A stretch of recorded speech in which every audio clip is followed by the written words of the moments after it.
बिस्मिल्लाहिर्रहमानिर्रहीम। अस्सलाम वालेकुम नाज़रीन, प्रोग्राम काबिल में मेरे और आमिन मतीन साहब की तरफ से खुश आमदेद कहेंगे अपने तमाम देखने वालों को। शरीफ खानदान पर नवाज़शात का सिलसिला इस वक्त जारी है। हसन नवाज और हुसैन नवाज एहतसाब अदालत से बरी कर दिए गए, मगर नवाज शरीफ साहब की भी लंदन रवानगी का इम्कान है। सवाल यह कि क्या बावजूद विफाकी हुकूमत से मायूस हो चुके हैं, इसके ऊपर आमिर साहब का तजिया शामिल करेंगे। और इसके साथ साथ किसी के लिए गिरफ्तारियां तो कोई इस मुल्क में इस वक्त बाइज्जत बरी हो रहा है। अली अमीन गंडापुर साहब समेत तहरीक इंसाफ के 23 ऐसे निहायत अहम रहनुमा हैं जिनके वारंट जारी किए गए हैं। मामला क्या है, कौन कौन इसकी जद में आएगा, क्या लीगल इसका प्रोसीजर होगा, इसके ऊपर आमिर साहब का तजिया शामिल करेंगे। और इसके साथ साथ पाकिस्तान की जब इकॉनमी की बात करते तो सबसे पहला हवाला IMF का आता है। मुश्किल फैसलों की हुकूमती तौर पर यकीन दहानी तो करा दी गई है, IMF मान गया है, पाकिस्तानी अवाम किस तरह से मानेगी। महंगाई का एक और तूफान अवाम का कचूमर निकालने को तैयार है। बिजली और गैस की नई कीमतों ने अवाम के सर को चकरा कर रख दिया है। यही तफसील भी आपके साथ शेयर करेंगे। आमिर साहब, सियासत के ऊपर तो बात करेंगे। हमने पाकिस्तान के अंदर बचपन से आज तक पढ़ा कि 4 मौसम होते हैं, अब लगता है 6 होते हैं। 5वां है गिरफ्तारी का और 6ठा है बरियत का। ये मौसम भी ऐड हो गए हैं पाकिस्तान जी। ये जो आखिरी 2 मौसम जिनका जिक्र किया आपने, ये अब परमानेंट मौसम पाकिस्तान के हो गए हैं। और पिछले 75 साल में ये एक पॉलिटिकल जो है ना रोलर कोस्टर कह लें, वो जो झूला होता है ना, मुझे बड़ा पसंद है वो। मुझे बड़ा पसंद है। मगर उसमें जब आप उतराई पे होते हैं ना, ऊंचे जा रहे होते हैं, तो आप पूरी कोशिश होती है कि नीचे वालों को आप दबा के रखें। कोई तारीख से सियासत से सबक नहीं सीखता कि जनाब उस वक्त जब आप ऊपर होते हैं मौका होता है कि कल को आपका जवाल आए या आप नीचे आए तो आपकी भी कोई बचत हो सके। वो नहीं, वो कहते हैं अब अभी हम ऊपर हैं तो नीचे वालों को तहस निस्तो नाबूस कर दें। तो वो इस वक्त निस्तो नाबूस की पॉलिसी जारी है नीचे वालों को। और आज नवाज शरीफ साहब के दोनों साहबजादे हसन और हुसैन जो हैं, वो 3 केसेस जो थे, एवनफील्ड का, लजीजिया और फ्लैश, तीनों के तीनों एक ही दिन में वो ख़त्म हो गए। और जज साहब ने ये नहीं किया, ये दुनिया भर की अदालतों में होता है कि आप अगर कोई जाली मुकदमा करें तो आप उसका फिर अजाला पेश करना पड़ता है। वो जो डैमेजेस ठुकते हैं या वो लोग जो प्रोसिक्यूटर्स होते हैं जो जाली एविडेंस पेश करते हैं, उनको ऐसी बेईमाना किस्म की सज़ा और जुर्माने किए जाते हैं कि कानों में से उनके धुआं निकल जाता है और रहती दुनिया तक जो है ना वो फिर दोबारा जाली पर्चा नहीं करते। तो जज साहब ने ये पूछा नहीं कि नैब के वही प्रोसिक्यूटर जिन्होंने सब केसेस वापस ले लिए कि ना 5-7 साल से जो आप हमें सबूत पेश करते थे, तो वो सबूत जो अब गलत साबित हो गए हैं तो वो क्यों किए और जिसने किए उसको क्या जुर्माना किया। उन्होंने जी वेस्ट ऑफ टाइम, क्या अदालत का वक्त जाया करने के ऊपर नहीं होनी चाहिए थी। वो उन्होंने जिक्र किया कि just a waste of time, ये जिक्र किया। उसने कहा जी thank you, bye bye, sorry, और वो चले गए विक्ट्री का निशान बनाते हुए। और साथ ही में एक पैरेलल खबर में, एक पैरेलल दुनिया में ये हुआ कि 23 अफराद PTI के एक दिन में 4 थाने, आरे बाजार, पिंडी का, race course, new town, civil line, Sadiqabad, 5 थानों से 23 नून लीग के लीडरों के PTI सॉरी माफ कीजिएगा PTI जो है उनके लीडरान के जो हैं वो वारंट गिरफ्तारी जो है वो अदालत के ज़रिए ले लिए गए। और उसके अंदर शिबली फराज हैं, मुराद सईद हैं जो कि candidate by the way senate के थे, तो पहले ही मफरूर हैं। तो मज़ीद उनके नाकाबिले ज़मानत वारंट गिरफ्तारी जरताज गुल जो कि अभी इलेक्शन जीत के आई हैं, शीरी मज़ारी, वो बड़ी मुश्किल से पहले उनको ज़मानत मिली थी, जुल्फी बगारी जो कि पहले ही उनके ऊपर एतराज़ आ गया था सेनेट के इलेक्शन लड़ने पे, शहबाज गिल जो कि पहले ही अमेरिका में हैं, जो मसरत जमशेद चीमा, उसके बाद बशारत राजा और लेफ्टिनेंट जनरल रिटायर इकराम साई साहब। बड़े नाम ये 22 के करीब तो ये नाम है। आमिर साहब ज्यादती ना करें, सबसे पहले आपको अली अमीन साहब का नाम लेना चाहिए था। आप पहले वो बताएं, वो चीफ मिनिस्टर है। मैंने कहा 22, 23वां नाम जो है ना वो बड़ा अहम है। मैं उनके लिए रोक रहा था क्योंकि उनका एक टोटली बिल्कुल एक डिफरेंट बॉल गेम है। वो क्योंकि अली अमीन गंडापुर जो हैं वो एक सूबे के चीफ मिनिस्टर हैं अब उनके नाकाबिले ज़मानत जब वारंट गिरफ्तारी आ जाते हैं, सो यहाँ पे एक बहरहाल फेडरेशन है, उसके अंदर ये ख़तरा मौजूद होता है कि फॉर एग्ज़ाम्पल जब सूबे का एक चीफ मिनिस्टर पिंडी के थाने 5 थानों के अंदर जो है ना उनके वारंट आ चुके हुए हैं, हाँ। और पुलिस अटक के पुल पे अगर तैयार बैठी हो, उधर से वो अपने इंटूराज में आए, वो वैसे ही बड़े अग्रेसिव से आदमी हैं, और उनके साथ भी कोई जो है 7-8 असला बरदार उनके गार्ड्स होंगे, पुलिस के और उनके जाती गार्ड्स होंगे, तो उनको जब गिरफ्तार करने की कोशिश की, अगर जो कि नहीं करनी चाहिए, उन्होंने ज़रा सी मुज़ाहमत की, तो इस बात का खुदा न खास्ता इस्तेमाल हो सकता है कि यूनिफॉर्म्ड लोग फोर्सेस की आपस में क्लैश हो जाए। ये ख्याल रखना चाहिए। दूसरा फिर 2 सूबों की आपस में जो ये चपलकश हो सकती है, और इससे वफाक और सूबा और 2 सूबे पंजाब वर्सेस केपी ये मामलात होते हैं, और कल को ये भी हो सकता है कि वो फॉर एग्जाम्पल देखें ना, अभी बड़ा सराहा गया, हमारे जैसे लोगों ने सराहा कि ये कई लोगों ने पीटीआई में बड़ी तनकीद की कि देखें जी वो प्राइम मिनिस्टर के पास मिलने के लिए आए तो उनको सुलह जू नहीं होना चाहिए था। उनकी ज़रूरी है, उनके लिए उनकी नौकरी का तकाजा है, पूरे सूबे का दारोमदार ऑफिस की एक इज्जत होती है जब आप ये आईनी पोजीशंस पे बैठे होते हैं। हाँ। चाहे आप चीफ मिनिस्टर हो, वजीर आजम हो, सदर हो, आपको अपने आईनी तकाजे पूरे करने हैं। तो यहाँ जब भी कोई एनएफसी की मीटिंग होगी, सीसीआई की मीटिंग होगी, वैसे बजट की एलोकेशन के हवाले से वफाक और सूबे का होगा, उनको यहाँ आना पड़ेगा, और जब वो उन्होंने रिसीव नहीं किया तो प्राइम मिनिस्टर को सूबे के अंदर, तो उनको एक्सप्लेनेशन देनी पड़ी। तो अब जब नेक्स्ट टाइम कोई इस मीटिंग के लिए वो आए तो गिरफ्तार हो सकते हैं, और ना आए तो फिर ये इल्ज़ाम लगेगा देखें जी वो नहीं आए। और उसके अंदर एक मज़ीद जो ख़तरा है कि देखें ना, इमेजिन करें कि वो भी सूबे के चीफ मिनिस्टर हैं, तो अगर इस तरीके से पर्चे दर्ज हैं तो कल को वो भी नून लीग के 20 लोगों के प्राइम मिनिस्टर, पंजाब की चीफ मिनिस्टर, या किसी को भी हमारे यहाँ पर्चा तो मजाक बन गया ना। ये अरशद शरीफ के केस में जो 14 पर्चे करवा दिए गए थे बगैर उसकी एब्सेंस के, जी मैंने टीवी के ऊपर देखा और ये कह के वो पर्चे दर्ज करा दिए गए, और बेचारे की वो शहीद भी हो गया। तो आजकल पर्चा होना, और जब आप चीफ मिनिस्टर हों एक सूबे के, तो थानेदार की क्या मजाल है कि वो ना कर सके। वो भी 14 बंदों के पर्चे दर्ज करा देते हैं, और जो ही कोई केपी के अंदर दाखिल हो तो उसको गिरफ्तार कर लिया जाए। तो ये एक फिर टिट फॉर टैट शुरू हो जाता है। सो अली मोइन गंडापुर के ऊपर ये जो वारंट गिरफ्तारी हैं, ये एक थोड़ा सा एक डिफरेंट मामला है। तो इन चीज़ों पे बहुत एहतियात करनी चाहिए, ख़ास तौर पे जब इलेक्शन हो जाए, कोई इलेक्शन जीत जाए, और फिर उसके बाद वो एक आईनी ओहदे पे चीफ मिनिस्टर है एक सूबे का, बहरहाल एक फेडरेशन है उसकी एक बड़ी इकाई का, और वो सेंसिटिव सूबा है। केपी एक हसास सूबा है, उसके साथ अफगानिस्तान की बॉर्डर लगता है। अभी ये कल परसों एक सानिया हुआ है, वहाँ पे ऑलरेडी वहाँ पे टीटीपी के लोग बैठे हुए हैं, वहाँ पे पहले ही एक इंतशार है, एक टेंशन की फिजा है। तो उस टेंशन में आप एक बैरूनी टेंशन के अंदर जब दाखिली टेंशन डालते हैं तो फिर एक मामला एक बड़ा खराबी का बास हो सकता है। सो मेरी सिर्फ वो होती है कि ठीक है अब तो अदालत ने की है तो क्या है, तो मेरी उम्मीद ये है कि हाई कोर्ट इस चीज़ को देखेगी और इसके ऊपर जो है नजर सानी शायद की जाएगी। अभी पीटीआई के जितने भी लोग हैं आमिर साहब, खासतौर पे ये जितने भी बड़े बड़े, ये सारे 23 लोग जितने भी हैं, ये सारे अहम लोग हैं पीटीआई के, इन्होंने फैसला किया कि हम अदालत से रुजू करेंगे और उबूरी जमानतों की तरफ हम लोग जाएंगे। उम्मीद है इसके ऊपर वो रिलीफ मिलेगा इन लोगों को। जी वो है, मगर ये आम तासुर ये था कि काफ़ी सारे जो पर्चे हैं, हज़ारों, आप देखें ना 200 के करीब तो इमरान खान के ऊपर है। ये जो हज़ारों पर्चे जब हो जाते हैं तो फिर उससे फिर ये उसकी क्रेडिबिलिटी नहीं रहती। ये आम तासुर पर ये होता है कि जनाब ये एक मजाक बन के रह गया ना।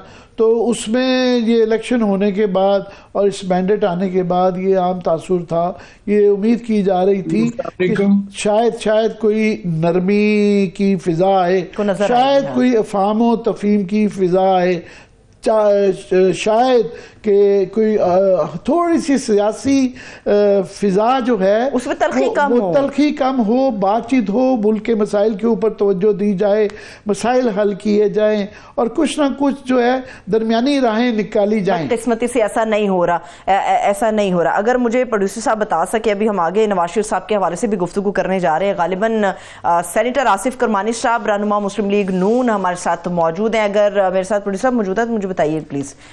बहुत शुक्रिया, थैंक्स सो मच करमानी साहब आपके कीमती वक्त के लिए। थैंक यू हमें ज्वाइन करने के लिए। ओवर टू यू आमिर साहब। जी, मैं करमानी साहब क्योंकि उन लोगों में से हैं जो मैं आखिरी नोट अपना कह रहा था कि उम्मीद ये की जा रही थी और अभी भी उम्मीद है कि ये मुल्क जो है इतनी तलखी जब हो गई है तो मुल्क के पिस तो आम आदमी रहा है कि बेरोजगारी है, महंगाई है और मसाइल ऐसे हैं कि मिल बैठे बगैर इनका हल निकल नहीं सकता। और मैंडेट इस तरह का गया है, छोड़ दें उस चीज को कि क्या आया था और क्या नहीं बनाया। 47-45 में हम बहस पे नहीं जा रहे, मगर इस वक्त सूरत हाल ये है मुख्तलिफ सूबों के अंदर मुख्तलिफ पार्टियों की हुकूमत है। पंजाब के अंदर मरियम बीबी बैठी हुई है, पीपल्स पार्टी सिंध के अंदर बैठी हुई है, केपी के अंदर जो है पीटीआई के हिमायत याफ्ता लोग बैठे हुए हैं, बलूचिस्तान में एक कोलिशन गवर्नमेंट है, वफाक के अंदर एक और नून लीग की यहाँ पे गवर्नमेंट है। तो ऐसे मौके पे नागुज़ीर हो जाता है। और किरमानी साहब, मैं आपसे खास तौर पे पूछना चाह रहा हूं क्योंकि आप उन चंद लोगों में हैं जो कि हमेशा अफहाम और तफहीम की बात अब से नहीं काफी अरसे से जो है करते रहे हैं, जिसकी मैं समझता हूं थोड़ी सी आपको सियासी कुछ सजा भी भुगतनी पड़ी है। क्या कहेंगे आप? बिस्मिल्लाहिर्रहमानिर्रहीम। शुक्रिया आमिर मतीन साहब, शुक्रिया सरवत बीबी।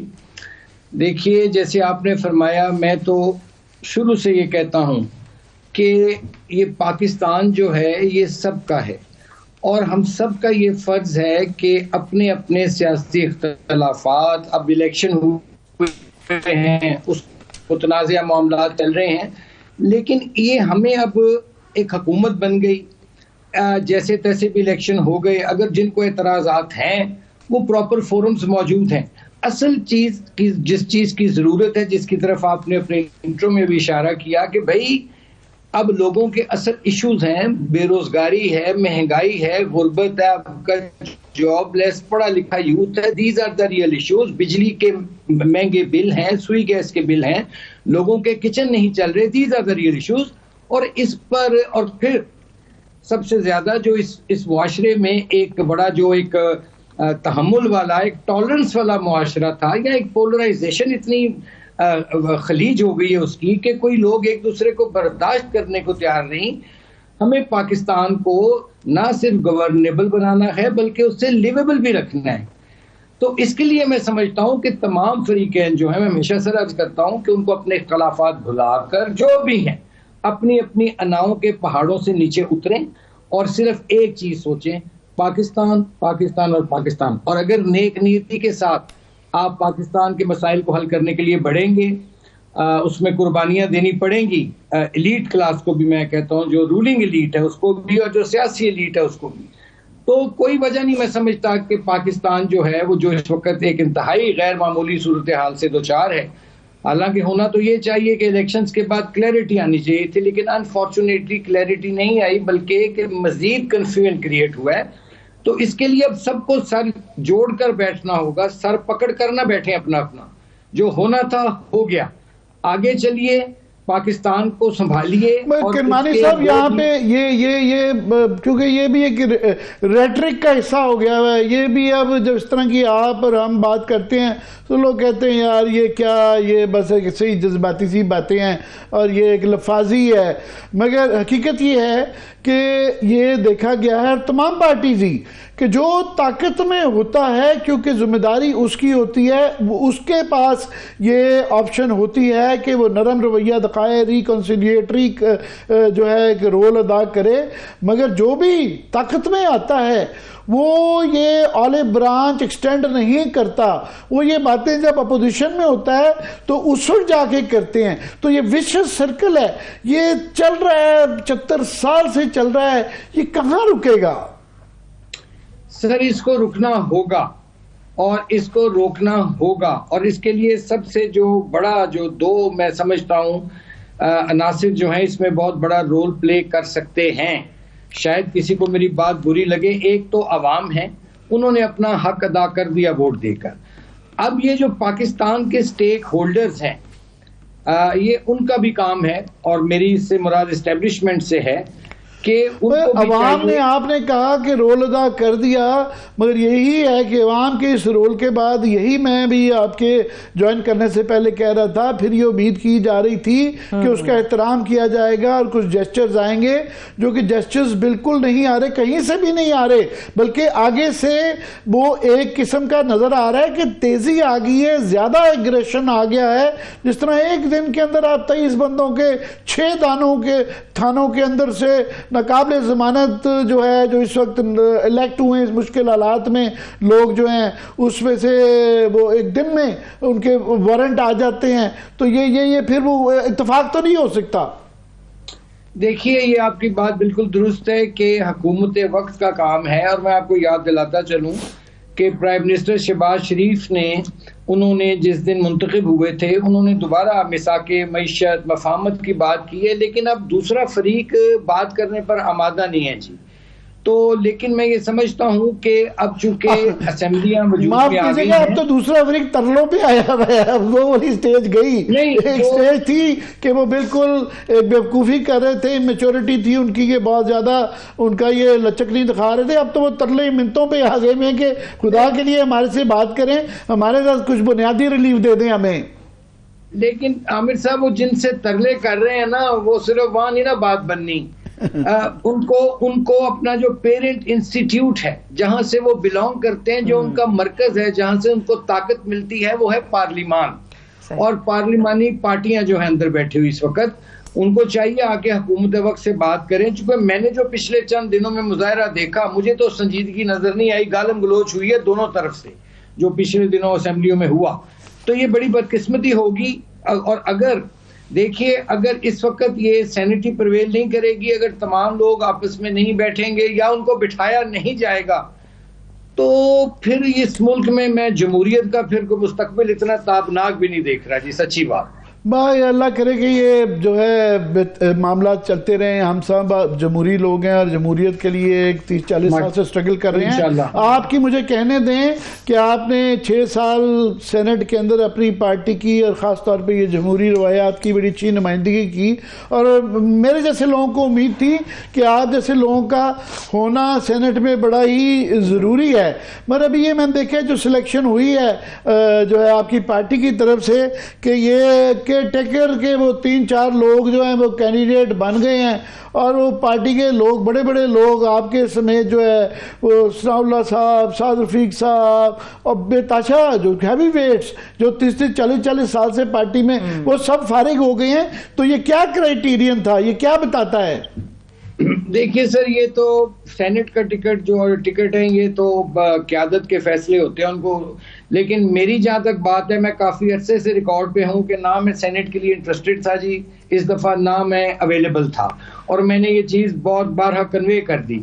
लेकिन मैं ये ज़रूर यहाँ अर्ज़ करना चाहूँगा कि सेनेट के लिए मतलब जो लोग भी हैं उनको या जो कौमी असेंबली में भी लोग हैं, यहाँ तो ऐसे ऐसे लोग भी कौमी असेंबली में भेजे गए हैं, यकीन मानिए, जो 6 साल बिल्कुल गायब थे।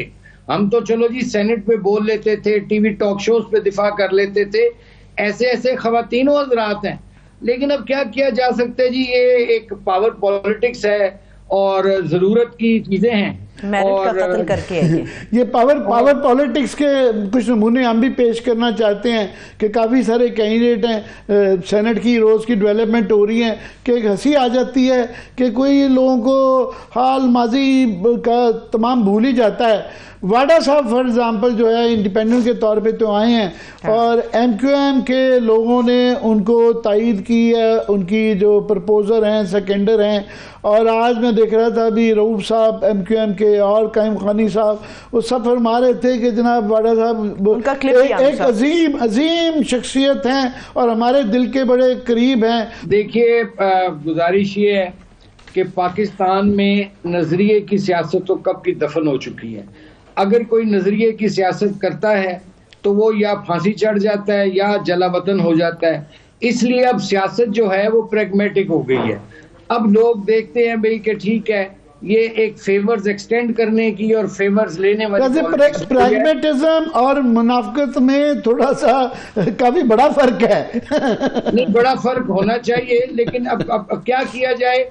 ये सारे दरअसल आमिर साहब ये पावर पॉलिटिक्स के शाखसाने हैं और ये पैसे की सियासत हो गई है, पैसे वालों की सियासत हो गई है। इसलिए उसके आगे नताइज फिर ऐसे मिलेंगे आपको कि मालदार लोग आएंगे असेंबलियों में, पैसा लगाने वाले जो इलेक्शन लड़ सकते हैं वो आएंगे, और जो मेरिट पे बंदा है उसके पास अगर पैसा नहीं है वो पीछे रह जाएगा। बस अल्लाह खैर से। किरमानी साहब, एक और बड़ा इशू, क्योंकि कल से ये एक बहस चल रही है कि मियां नवाज शरीफ साहब ने कल मरियम बीबी की वहाँ पे जो कैबिनेट की मीटिंग थी, 3 मीटिंग्स के अंदर वो वहाँ पे बैठे, तो ये एक सवाल चल रहा था कि जनाब वो क्यों बैठे, क्या उनको किस हैसियत में बैठे, बला बला। मैं नाजरीन से मैं अपना ओपिनियन शेयर कर लेता हूँ। कोई किसी को भी बुलाया जा सकता है, चीफ मिनिस्टर अगर चाहें तो उनको बुलाया जा सकता है, और वो 3 टाइम प्राइम मिनिस्टर रहे हुए हैं, उनके वालिद भी हैं और उनके मेंटोर भी हैं, तो वो बुलाने में तो कोई हर्ज नहीं है। और प्राइम मिनिस्टर भी जब जाता है तो सूबे के अंदर वो कैबिनेट की मीटिंग को हेड भी कर सकता है, वो कोई ऐसी बात नहीं है। पर मैं ये ज़रूर समझता हूँ कि 3 टाइम प्राइम मिनिस्टर मियां नवाज शरीफ की शायान शान नहीं था कि अगर उन्होंने मरियम बीबी को कोई सलाह मशवरा देना था घर में भी दे सकते थे। उस ऑप्टिक से 3 टाइम प्राइम मिनिस्टर इस मनसब पे वो 40 साल पहले थे। तो एक किस्म की मैं समझता हूँ ये डिमोशन थी कि प्रोविंस के अंदर जाके वो एक सूबे के अंदर बैठे हैं। जाहिर है उनकी बेटी हैं, साहबजादी हैं, उनको वो कुछ बताना भी चाहेंगे, मेंटोरिंग भी करना चाहेंगे, वो प्राइवेटली भी हो सकती है, मगर उसके ऑप्टिक्स जो हैं वो मियाँ साहब की शान के और उनके जो ओहदे रहे हुए हैं उसके मुताबिक नहीं थी। मैं ये समझता हूँ। किरमानी साहब आप क्या कहेंगे?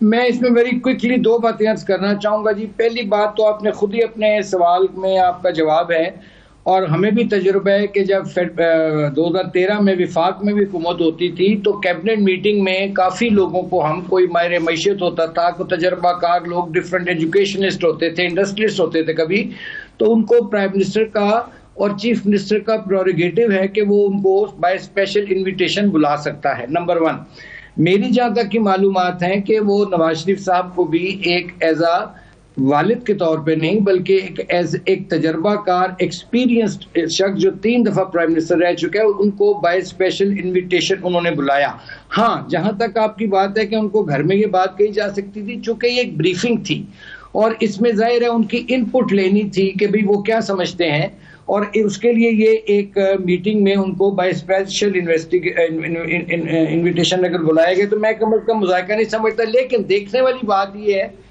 कि उन्होंने बात क्या की वहाँ। अब देखिए, उन्होंने वहाँ पब्लिक की बात की, उन्होंने कहा भी कि ये IMF के कहने पर बिजली और गैस कब तक मेरा एक इख्तलाफ है आमिर साहब, मेरा आपसे भी और करमानी साहब से भी आप भी ऐड कर दीजिएगा, मैं भी कर दूं कि ये इस पेराए में एक्चुअली देखा जा रहा है कि मियां नवाज शरीफ जब यहाँ पे लाए गए थे और जो उनको प्रोटोकॉल मिला था और फिर इलेक्शन से एक दिन पहले ये छपवा दी गई कि प्राइम मिनिस्टर नवाज शरीफ, सारे अखबारों में इश्तिहार दे के छपवाया गया, तो वो कहाँ वो हाई पेडेस्टल था और कहाँ ये कि सूबे की एक कैबिनेट में वो बैठे हुए हैं और फिर ये खबरें अब आ रही हैं, छपी भी हैं कि जी इसके बाद वो उम्रा करने जा रहे हैं और उम्रे के बाद वो लंदन रवाना हो जा रहे हैं। तो एक किस्म का ये कह रहा है कि वो एकदम अरूज के बाद ये एकदम से धड़ाम से वो नीचे ही आ गए हैं। तो इस पेराए में देखे जा रहा है इसको। मेरा इख्तिलाफ भी सुनने, मेरा इख्तिलाफ भी आमिर साहब, आपने भी बात की, किरमानी साहब ने तायद की कि वो चीफ मिनिस्टर है, वो किसी को भी बुला सकती हैं, मगर कोई भी आ सकता है मीटिंग में। किरमानी साहब ने भी माजी की मिसालें दी हैं, मगर कुछ सदारत तो नहीं कर सकता। नवाज शरीफ साहब ने बाकायदा उस खुसूसी इजलास की सदारत की है, ये तो कहीं नहीं लिखा कि वो इसकी सदारत कर सकते हैं, ना कानून में ऐसी गुंजाइश मौजूद है, ना कहीं कोई और ऐसी गुंजाइश मौजूद है कि वो सदारत करें। देखिए मैं इसमें ये अर्ज करूंगा कि मुझे नहीं मालूम कि उन्होंने सदारत की है। जहां तक मेरी मालूमात है कि जो इन चेयर थी वो जाहिर है चीफ मिनिस्टर ही थी और एक सिंबॉलिक तौर पर अगर वो साथ बैठे हैं, जैसे मैंने अर्ज किया ऑन स्पेशल इनविटेशन, तो मैं उसमें मुज़ायका नहीं समझता, लेकिन उन्होंने वहां भी अवाम की ही बात की, पल्स की बात की। तो बहरहाल, लेकिन जाहिर है हर किसी के लिए इसके ऑप्टिक्स जो से वो फ़र्क होते हैं। कुछ लोगों ने इसको अप्रिशिएट किया है, कुछ लोग क्रिटिसाइज करेंगे। दिस इज ऑल, पॉलिटिक्स में ऐसा चलता रहता है। लेकिन मैं नहीं समझता कि कोई उसमें ऐसी कोई, क्योंकि पार्टी के काइड भी हैं, एमएनए भी साहब, ये जो लंदन के जाने वापसी की जो बातें हो रही हैं, ये इलाज के लिए जा रहे हैं या हम समझे खुदा हाफिज करके अब वो जा रहे हैं कि मैंने जो काम करना था कर लिया, या नहीं हुआ? नहीं आमिर साहब, मैं ये समझता हूँ कि ये रिवायत है मियाँ साहब की, और मैं विटनेस हूँ पिछले 18-20 सालों से इस चीज़ का, कि वो हर रमज़ान का आखिरी अशरा जो है वो सऊदी अरेबिया में गुजारते हैं। उसके बाद उनके जाहिर है अब पीरियोडिकल मेडिकल चेकअप्स भी होने हैं, चूंकि उन्हें पाकिस्तान आए भी 5 महीने हो रहे हैं, तो हो सकता है वहां से वो अपने मेडिकल चेकअप के लिए भी जाएं। लेकिन आज खबर छपी हुई है कि वो जा रहे हैं, जिसकी किसी ने कोई डिनायल नहीं आया। तो ये जब वो जाएंगे तो सिर्फ मेडिकल चेकअप के बाद वापस आएंगे या लंबी छुट्टी पे जाएंगे वहां पे? नहीं, मैं ये समझता हूं कि वो उम्रे की अदायगी के बाद अगर मेडिकल चेकअप के लिए जाते हैं तो इंशाल्लाह ताला वो वापस वहां चेकअप करवा के वतन वापस तशरीफ लाएंगे। सही है, ठीक है, बहुत शुक्रिया, thank you so much. Senator Asif Karmani साहब हमारे साथ मौजूद थे, आपके वक्त के लिए बेहद शुक्रिया। आमिर साहब, इसमें मैं कुछ ऐड ऑन करना चाहूंगी। मसला ये है कि चलिए वो इलाज की गर्ज से वहां जा रहे हैं, मरियम बीबी IT जोन्स बना रही हैं पंजाब के अंदर, और कहा जा रहा है कि जी हाउसिंग स्कीम्स भी हैं, तख्तियां भी काटी जाएंगी, फीते भी काटे जाएंगे। एक अस्पताल क्यों नहीं बना देते? हेल्थ इश्यूज के ऊपर क्यों नहीं कोई बात करता है? एक अस्पताल बनाए ताकि बाहर जाने की जरूरत ही ना पेश आए। आवाम को छोड़ें, अपने लिए एक अस्पताल हो जाए, कोई क्लिनिक हो जाए। नहीं, वो अस्पताल वगैरह भी काफ़ी बना रहे हैं, मगर ये एक पाकिस्तानी शराफिया का जनरली एक तरीका कार रहा है, और शरीफ ख़ानदान को ख़ास तौर पे कि इनका अपना इत्तफाक हॉस्पिटल है, अपना हॉस्पिटल है, मगर ये इलाज हमेशा लंदन में ही करवाते हैं पिछले 20-30 साल से। अब पता नहीं ये कि ये पाकिस्तानी अस्पतालों को इस काबिल नहीं समझते हैं, या ये क्योंकि अब एलीट हैं, तो ये हमेशा ही तरीका कार रहा है। इन्होंने कभी पाकिस्तान में इलाज नहीं करवाया, ये बात। दूसरा, मैं क्विकली, आपने शायद ब्रेक लेनी है, कह दूंगा कि बड़ी अच्छी बात है, ये मैं रोज सुनता हूँ, IT artificial intelligence, IT city, IT zone, और पता नहीं क्या क्या। और खुदा के लिए पहले यार ये आप ना सोशल मीडिया तो खोल दें, ये ऑलरेडी जो आप लाखों करोड़ों बिलियन डॉलर का, अब ये हमारी IT ई-कॉमर्स की जो हमारे फिगर था, ये बिलियन डॉलर से क्रॉस कर गया हुआ था। तो ये बढ़ाने की ज़रूरत है। तो उसकी बुनियादी चीज़ है कि आप सोशल मीडिया खोलें। और अभी ये जो और इशारे दिए जा रहे हैं कि जनाब हम देखें ना, अमेरिका भी बंद कर रहा है, चीन भी बंद करता है, तो भाई साहब उनको फ़र्क नहीं पड़ता, हमें बहुत फ़र्क पड़ता है। तो इसको खोलें, बर्दाश्त करें, क्या है, रोजगार लगा हुआ है, ये खोलें, उसके बाद ये जोन करें, वरना ये जोन ना बनाएं। सही है, डर खौफ से मुझे याद है, हम सब एक ब्रेक ले लेते हैं, क्योंकि ब्रेक से वापस आएंगे। डर खौफ वाली खबर मेरे पास भी है, IMF के हवाले से हमने बात करनी, पाकिस्तानी इकोनॉमी के हवाले से बात करनी। आवाम का जो बुरा हाल हो रहा है, तेल, गैस, बिजली सारे के सारे ऊपर निकल गए, आवाम कहीं जमीन के बहुत नीचे रह गई है। इसके ऊपर हम बात करेंगे, स्टे विद अस।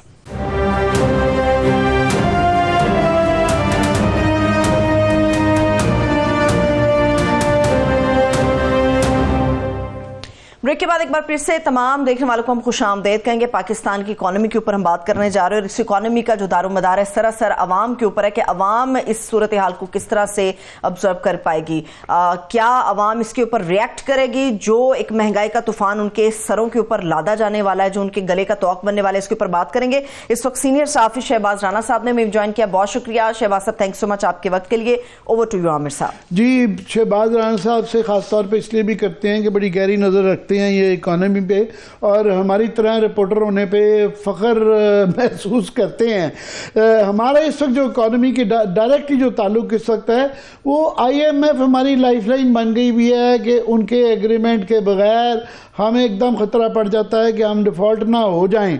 और यहाँ पे शहबाज, मैं आपको की स्टोरीज फॉलो कर रहा हूँ कि जो इस वक्त ऑनगोइंग हमारी नेगोशिएशन चल रही हैं, और चंद ही दिनों में या आजकल में ये एग्रीमेंट हो जाएगा। तीन मैंने देखा है, आपकी खबरों से अखज़ किया है, बड़े कट्टे आपने खोल दिए हैं। मैं बारी बारी तीनों कट्टों की बात करता हूँ। एक कट्टा बड़ा ये खोल दिया है कि IMF ने ये कह रहा है कि जनाब आप NFC अवार्ड जो है वो उसको रिविज़िट करें। और NFC अवार्ड जो है हमारी दाखिली सियासत के अंदर एक बहुत ही कंट्रोवर्शियल चीज़ है, जिसके ऊपर एकदम 18वीं तरमीम ख़तरे में पड़ जाती है और वफाक और सूबों की लड़ाई शुरू हो जाती है। और ख़ास तौर पर सिंध, बलूचिस्तान और जो छोटे सूबे हैं उनको बहुत ज़्यादा एकदम इंसिक्योरिटी हो जाती है। और आपकी खबर के मुताबिक उन्होंने बड़ा सीरियस एतराज़ कर दिया है कि जनाब ये आपकी जो 90% जो है ना प्रोविंशियल रिसोर्सेज जो हैं वो फेडरल से आती हैं और 57% उसका वो देते हैं। और एक बहुत बड़ा तबका है जो वफाक के अंदर, ब्यूरोक्रेट्स के अंदर, जो ये कहता है कि जनाब इसको रीविजिट करें, सूबे जो हैं अपनी जिम्मेदारी नहीं निभा रहे और ये माले मुफ्त, ये कहा जाता है, ये मेरे अल्फाज नहीं है, इस पे याशी कर रहे हैं। तो करते हैं इस पे तब प्रॉब्लम है, सूबों के लड़ाई शुरू हो जाएगी। नहीं करते तो IMF आपके बकौल बज़िद है कि इसका कुछ करना पड़ेगा। तो क्या सूरत हाल है? बिस्मिल्लाहिर्रहमानिर्रहीम। बहुत शुक्रिया आप दोनों का। आमिर साहब आपने सही कहा, माले मुफ्त दिले बेरहम, जो आप पे, हम सब पे, आवाम पे जो टैक्सेस लगा के पैसा इकट्ठा किया जाता है उसका 57.5% सूबों को चला जाता है। चले हम मान भी लें कि सूबों की जो आवाम है पाकिस्तानी आवाम है, तो अगर सूबे में जा रहा है तो कोई हर्ज नहीं है। लेकिन मसला ये है कि वो जो पैसा सूबों को जा रहा है उससे ना तो सेहत के इंडिकेटर्स बेहतर हुए, ना हेल्थ के इंडिकेटर्स बेहतर हुए, ना ही ह्यूमन डेवलपमेंट इंडेक्स के बाकी जो इंडिकेटर्स हैं वो बेहतर हुए, बल्कि हेलीकॉप्टर्स खरीदे गए, गाड़ियां खरीदी गई और अभी तक खरीदी जा रही हैं। जो सूबों की ब्यूरोक्रेसी है उन्होंने अपने लिए 150 से 200% तक इजाफी तनख्वाहें ले ली, एग्जेक्टिव अलाउंसेस ले लिए। वो जो एग्जेक्टिव अलाउंस की वबा है वो जब वही प्रोविंशियल ब्यूरोक्रेसी वफाक में आई तो अपने साथ यहाँ पे ले आई। आपने देखा पिछले साल के बजट में उन्होंने भी 150% का एग्जेक्टिव अलाउंस ले लिया। तो ये जिस तरीके से पैसा सूबों को गया, और शहबाज ये तो बिल्कुल पूरा आर्गुमेंट बनता है कि जनाब वो अपनी ना प्रॉपर्टी टैक्स लगाते हैं, ना ज़राअत का लगाते हैं, ना रिटेलर को हाथ डालते हैं, अपनी आमदन बढ़ाने की कोशिश करिए। तो पूरा आर्गुमेंट है फॉर एंड अगेंस्ट। मगर प्रॉब्लम है कि इम्प्लीमेंट करना, कि इसको हाथ डालना, एक बड़ी कमज़ोर कोलिशन गवर्नमेंट है और सूबों के सर पे ही चल रही है, ख़ासतौर पे पीपल्स की पार्टी के। तो जो असल स्टोरी जिस पे मैं आपका चाह रहा हूँ कि IMF कह रही है करें तो तब मरते हैं, ना करें तो तब मरें, कितना किसके ऊपर एम्फेसिस है IMF का? देखिए IMF का इसके ऊपर काफी ज्यादा एम्फेसिस है। जो इनकी ओपनिंग मीटिंग होती है और उस मीटिंग में जो जुमेरात को हुई थी पिछले, उसमें जो इश्यूज हाईलाइट होते हैं वही मेन इश्यूज होते हैं। ऑल्दो वो इस जो प्रोग्राम खत्म होने जा रहा है इसकी सेहत पे तो फर्क नहीं डालेंगे, लेकिन आइंदा आने वाले बड़े प्रोग्राम के ऊपर उसका असर डालेंगे। कल जो एक मुलाकात हुई फॉरेन एम्बेसडर्स हैं वेस्टर्न कंट्रीज के और यूरोपियन के, IMF की, उन लोगों को बुलाया नाश्ते पे और नाश्ता करवा के उनको बताया गया, उसके अंदर भी ये इशू डिस्कस हुआ। उनको भी बताया गया कि जस्टिफिकेशन क्या है। आप जो 2 दफा ये बात आपने फरमाई है कि करें तब भी मरते हैं, ना करें तब भी मरते हैं, अब ये चॉइस जो है हुकूमत की और हमारे तमाम हुक्मरानों की है। ये जितना भी कमजोर कोलिशन नजर आ रहा है ऊपर से, अंदर से ये मजबूत कोलिशन इस तरीके से भी है कि आमिर मतीन साहब, इनके पास 2/3 अक्सरियत है आज के दिन में। तो अगर 2/3 अक्सरियत है और अगर स्पेशल इन्वेस्टमेंट फैसिलिटेशन काउंसिल जो इस वक्त पाकिस्तान की इकोनॉमी चला रही है और अगर उसकी विल है तो फिर सब कुछ हो सकता है। इस वक्त अगर कोई ये समझता है कि पाकिस्तान पीपल्स पार्टी, वो तो 2/3 के बगैर भी NFC का जो आपस में अगर सूबे और वफाक बैठ के डिसाइड कर लें, नया एग्रीमेंट हो जाए, तो उसके लिए आईनी तरमीम की भी मेरा ख्याल जरूरत नहीं पड़ती है। तो आमिर साहब इसलिए जरूरत पड़ेगी कि NFC अवार्ड जब हो गया ना, तो उसके बाद जब 18वीं तरमीम हुई तो आइन में ये लिख दिया गया कि आइंदा सूबों का हिस्सा 57.5% से कम नहीं हो सकता। वो उसके लिए बिल्कुल आप ठीक कह रहे हो, जरूरत है। अब आ जाते हैं कट्टा नंबर 2। हमारे पास क्योंकि टाइम थोड़ा है। कट्टा नंबर 2 आपके बकौल IMF को हमने ये एश्योरेंस दिलवा दी है कि जनाब उनको जो लाइबिलिटीज़ जो हमारी 493 अरब रुपया जो कि हमने CPEC के तहत उनको देना है, तो हमने उनसे कहा है कि हम उनको फ़िलहाल नहीं दे रहे, और अगर नहीं देते तो हमारा चाइनीज़ के साथ 2015 का जो उनके साथ मुआहदा हुआ है उसके बगौल हम अपनी जो है उनको इम्यून रखेंगे अपने सर्कुलर डेब्ट के मसाइल से, और उनकी तफसीलात में रुकावट नहीं आएगी। तो इस कट्टे में CPEC और चाइना का IMF वर्सेस CPEC में, यानी कह लें कि US European slash versus China, ये कॉन्फ्लिक्ट, ये कट्टा खुलता है। देखिए ये बड़ा ही एक अहम इशू है, और मेरा ख्याल जितनी ज्यादती इस मामले में हम चीन के साथ कर रहे हैं हमें बिल्कुल भी नहीं करने। जिस तरीके से चीन मुसलसल पाकिस्तान की मदद कर रहा है, वो कैश डिपॉजिट आपके पास रखवाए हुए हैं, कमर्शियल लोन्स हैं, एक ट्रेड फैसिलिटी है $4.5 अरब की, वो भी हमने कर्जे में इस्तेमाल कर ली, और बायलैटरल कर्जा भी हम उनसे लेते रहते हैं और मांगते रहते हैं। ये मेरा ख्याल है कि बड़ी ज्यादती वाली बात है। अभी इनका जो अरेंजमेंट है, जो आपने 2015 वाली बात की थी एग्रीमेंट की, जो मैंने खबर में भी लिखा, उसके तहत तो कोई काम ये हो नहीं रहा। बजाय इसके कि फंड बनता, इन्होंने एक सालाना 48 अरब रुपए अकाउंट में डाल देते हैं हर साल। अब 48 अरब रुपया जो सालाना डालते हैं, जो महीने का 4 अरब रुपया बनता है, और उससे जो आप लायबिलिटी सेटल करने की कोशिश करते हैं, उसका आप अंदाजा इस बात से लगा लें कि ये 4 अरब माहाना इजाफी देने के बावजूद भी, जो कि इजाफी नहीं है, बजट से जा रहा है, उसके बावजूद भी चाइनीज जितनी बिलिंग करते हैं, जो बिजली हमें बेचते हैं, 90 से 92% सेटल होता है। वो अवाम से भी रिकवर करके बिजली के बिलों की सूरत में, और 4 अरब रुपया डाल के भी, तो 8 से 10% अभी भी सर्कुलर डेट में ऐड हो रहा है। जब मैंने स्टोरी की थी उस वक्त मैंने नंबर दिया था एंड जनवरी का, उस वक्त था 493 अरब रुपया। आज मैंने फरवरी का नंबर चेक किया, वो 515 अरब से भी क्रॉस कर चुका है। तो ये इतना बड़ा इशू है कि ये एक मसला बनने जा रहा है इनके लिए। ऑल्दो ये अब उनको यकीन दहानी करवाने की कोशिश करेंगे, जब अगला प्रोग्राम नया बड़ा साइन हो जाएगा तो हम इसमें कुछ करेंगे, लेकिन मुझे नहीं लगता कि हम चाइनीज को उनकी एक्सपेक्टेशंस और कानूनी जो हमारी उनके साथ एग्रीमेंट्स उसके मुताबिक उनको सेटिस्फाई कर सकें, क्योंकि हुकूमत वक्त की इस वक्त जो प्रायोरिटी है IMF का प्रोग्राम है।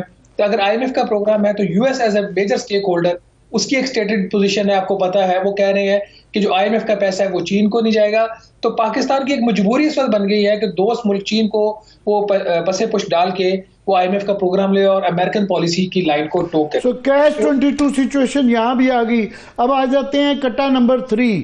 कट्टा नंबर 3 ये है कि आपके बकौल ये हमने ये जो एश्योरेंस दिलवाई थी IMF को कि जनाब हम अपनी जो रिकवरी है, जो हमारे गैस की और ये जो बिलों की चोरी के हवाले से लाइन लॉसेस जो हैं, ये 263 बिलियन पे हम ले आएंगे, और जो पहले ही जो सर्कुलर डेट है वो 2.3 ट्रिलियन रुपीस का है। इसको स्ट्रेट करके रखें। वो कहते हैं जनाब आप नहीं हैं। और आम आदमी के लिए बहुत ही अहम खबर ये है कि कल हमने दी कि जनाब वो प्रपोज किया गया 7 रुपये पर यूनिट, 147% जो है आप बिजली के रेट बढ़ा दें। आज ये मजीद आ गया कि फ्यूल कॉस्ट एडजस्टमेंट के 5 रुपये ये भी बढ़ाने की तजवीज़ आ गई है। तो आवाम को तो एक तरफ कीमा निकल जाएगा, दूसरी तरफ से हमने IMF को भी खुश करना है, और आसान काम यह है कि अवाम को ठोकते रहें। तो इस कट्टे का क्या नतीजा निकलेगा? देखिए इसका कोई हल नहीं है। ये बदकिस्मती की बात है। अभी आप अप्रैल में देखेंगे बिजली की कीमतें सहमाही बुनियादों में इजाफा हो जाएगा। जब जुलाई आएगा तो एक बड़ा इजाफा हो जाएगा एनुअल बेस एडजस्टमेंट में, जिसके हमने IMF को यकीन दहानी करा दी है। आज आपने खबरें पढ़ ली हैं कि स्वी सदर्न गैस कंपनी और स्वी सदर्न पाइपलाइंस लिमिटेड ने भी उन्होंने पिटीशन डाल दी कि और गैस की कीमतों में इजाफा करो। और कल आपने देखा कि स्टेटमेंट आई जो साबिक वज़ीर आज़म नवाज शरीफ साहब की कि एक ही हो रहे हैं। वो कह रहे हैं अपने ही भाई से पूछ रहे हैं कि ही हो रहे हैं। भाई साहब कह रहे हैं हमने ये मैं कट्टा नंबर 4 रखा हुआ था, एडिशनल कट्टा कि एक तरफ औरंगजेब साहब ने आते सारी कहा कि जनाब हम IMF का प्रोग्राम मिनो अन यूं ही आप चलाएंगे, तमाम उनकी रिक्वायरमेंट पूरी करें। शहबाज शरीफ साहब भी रोज़ कसमें खाते हैं कि जनाब मैं सीने पे हाथ रख के कहता हूं कि IMF के आगे हम तमाम चीज़ें उनकी पूरी करेंगे। और अभी बड़े भाईजान ने नवाज शरीफ साहब ने कह दिया है कि ये क्या आपने जो है IMF को गैस और उसको ये जो उनको सारी चीज़ें तो नहीं हम मान सकते हैं। तो अब बड़े भाई की चलेगी, छोटे भाई की चलेगी, किसकी चलेगी? ये भी एक कट्टा ये इशू के साथ साथ ज़रा आप एक्सप्लेन कर दें। अच्छा देखिए, वो प्रॉब्लम अब ये है आमिर मतीन साहब के, अगर ये बड़ा प्रोग्राम साइन करना चाहते हैं, जो खुद ये पब्लिकली कह चुके हैं, वज़ीर आज़म ने भी कहा और फाइनेंस मिनिस्टर जब हमसे मिले तो उन्होंने भी ये स्टेटमेंट दी, तो फिर उसकी जो बोझ है, मुझे ये लग रहा है माजी की तरह उसका भी बोझ सार्फिन पे ज्यादा पड़ेगा, कि हमारे जो वेस्टेड स्टेक होल्डर्स हैं अगर वो संजीदा हों तो वो डेट रिस्ट्रक्चरिंग की तरफ जाएं, वहां से पैसा बचाएं। जो हमने कर्जा लिया हुआ है, खुद मोहम्मद औरंगजेब साहब एक बैंकर हैं, उनके बैंक से भी हुकूमत पाकिस्तान हर महीने कर्जा लेती है और आइंदा भी लेती रहेगी। तो अगर ये कर्जों की तंजीमें न कर ले, वहां से फिस्कल स्पेस क्रिएट कर ले कि बजाय कि मजीद अवाम का सत्यानाश करे। बल ये दो डिफरेंट चीजें हैं। जो बिजली और गैस है उसको तो आपको एडजस्टमेंट्स करनी पड़ेंगी। तो लेकिन वो जो ये आपकी ख्वाहिश लगती है कि इनको वहां से फिस्कल स्पेस क्रिएट करनी चाहिए, मगर यहाँ पे हमेशा इजी टारगेट ये होता है। तो ये जो ऑलरेडी इस वक्त रमज़ान चल रहा है, ऑलरेडी लोगों की चीखें निकल गई हैं ये बिलों की कीमतों के ऊपर, और आइंदा जो ये बिजली की जो प्रपोजल्स आ रहे हैं कि जिस तरीके से गैस की पहले ही क़यामत खेज़ किस्म की जो है कीमतें बढ़ चुकी हुई हैं, और अब ये बिजली का बिल जिस तरह की प्रपोजल आ रहे हैं, कल 147%, मतलब ये है कि जिसका आगे 4,000 आ रहा था उसका 10,000 आएगा। बहुत बड़ी इंक्रीज है। और ये अभी फ्यूल एडजस्टमेंट जो है इसका भी 5% की प्रपोजल आ गई है। तो मिला जुला के अवाम की तो आगे कोई आपको नज़र आता है कोई आसानी, कोई इम्कान हो कि उनके लिए कोई आसानी महंगाई के हवाले से या ये यूटिलिटीज़ के हवाले से नज़र आए? अच्छा, ये आमिर मतीन साहब जो आपने 2 दफा जिक्र फरमाया 147% बिजली की कीमतों में मजीद इजाफे का, ये मैंने अभी चीज देखी नहीं है। नहीं, कल की ये खबर थी कि प्रपोजल नेपरा की तरफ से आई है, ये हुआ नहीं है, प्रपोजल दी गई है। वो अभी वो जो इन्होंने डिनाई भी नहीं किसी ने किया। ओके, वो जो अभी पिटीशन जो फाइल की है ना कंपनीज ने जुलाई से गैस की बिजली की कीमतों में इजाफे की, वो भी इनिशियल स्टेज के ऊपर है। लेकिन वो तो बात की बात है, जितना भी इंक्रीज आता है 50, 100 या 150%, वो जब डिटर्मिनेशन हो जाएगी पता चल जाएगा। वो जितना भी इंक्रीज है आमिर मतीन साहब, वो अब नाकाबिले बर्दाश्त है। क्योंकि एक हकीकत है कि मैं आपको अपने बिल का बता रहा हूँ, चले अल्लाह ताला ने हमें बेतौफीक दी, हम थोड़ा सा बेहतर पे कर सकते हैं। अगर मेरी अपनी इस महीने की कंजम्पशन 300 यूनिट से कम थी, मेरा बिल 300 यूनिट का जो है वो किसी दौर में अगर आपका 600 यूनिट कंज्यूम होता था उसके बराबर है। मेरा 300 से भी कम है और मुझे कोई सब्सिडी नहीं है और ना मुझे चाहिए, बट मैं अपनी कंजम्पशन की बात कर रहा हूं। अगर 300 यूनिट, जो आपको पता है आमिर मतीन साहब, गर्मी में हर घर की कंजम्पशन होती है मिनिमम, जिसके घर में एसी नहीं भी है, जो पंखे चला रहा है, उसकी भी कंजम्पशन जो है यूनिट्स की 300 से ज्यादा हो जाती है समटाइम्स। तो उसका अगर बिल आ रहा है 12,000, 14,000। और जो एक चीज इंपॉर्टेंट है जिसको हम सब लोग इग्नोर करते हैं, IMF ने जो एक अच्छी बात की इस प्रोग्राम के टॉक्स के दौरान, ये जो हमने 7 रुपए फी यूनिट बिजली बढ़ा दी है मंथली की, तो तुम लोगों ने बढ़ाई कैसे है? ये किया क्या तुम लोगों ने? सस्ती गैस जो मकामी तौर पर पैदा होती है वो दे दिया अपने खाद बनाने वाले कारखानों को, उसका फायदा भी किसान को नहीं हुआ, वो ले गए 3-4 बड़े कारखाने। और जो उसके बजाय सस्ती गैस उसको देने के महंगी आपने LNG, महंगा फर्नेस ऑयल, महंगा डीजल मंगवाकर आपने 24 से 45 रुपए फी यूनिट बिजली बना के आपने बेच दी और 7 रुपए आपने फी यूनिट रिकवरी कर ली। तो IMF इस चीज के ऊपर अब सेंसिटिव हो रहा है कि जितना आवाम के ऊपर बोझ पड़ चुका है इससे मजीद नहीं पड़ना चाहिए, लेकिन इसके बावजूद जो जुलाई की एडजस्टमेंट आएगी उसका बोझ पड़ेगा। अब जो एक चीज आपके देखने की भी है, ये जो नवाज शरीफ साहब की स्टेटमेंट है जिसको आप चौथा बड़ा इशू फरमा रहे हैं, ये स्टेटमेंट अहम है। ये अगर आपको याद हो कि जब मिफ्ता इस्माइल वजीर खजाना थे तो लंदन से इस किस्म की स्टेटमेंट्स आती तो मिफ्ता इस्माइल को प्रेशराइज किया जाता था। और मरियम बीबी ने उस वक्त ये कहा था कि नवाज शरीफ साहब ने बहुत ज्यादा इसका बुरा बनाया, गुस्सा बनाया, और ये बहुत अवाम दुश्मन फैसला है, इसको वापस लेना पड़ेगा। अब देखिए ना, अब ये स्टेटमेंट लाहौर से आई है, क्या वो इस्लामाबाद के जो वजीर आजम है शहबाज शरीफ साहब उनको अंडर प्रेशर में लाएगी, या नए वजीर खजाना मोहम्मद औरंगजेब साहब जो वजीर आजम शहबाज शरीफ साहब की चॉइस है, क्या उनको अंडर प्रेशर ये स्टेटमेंट लाएगी?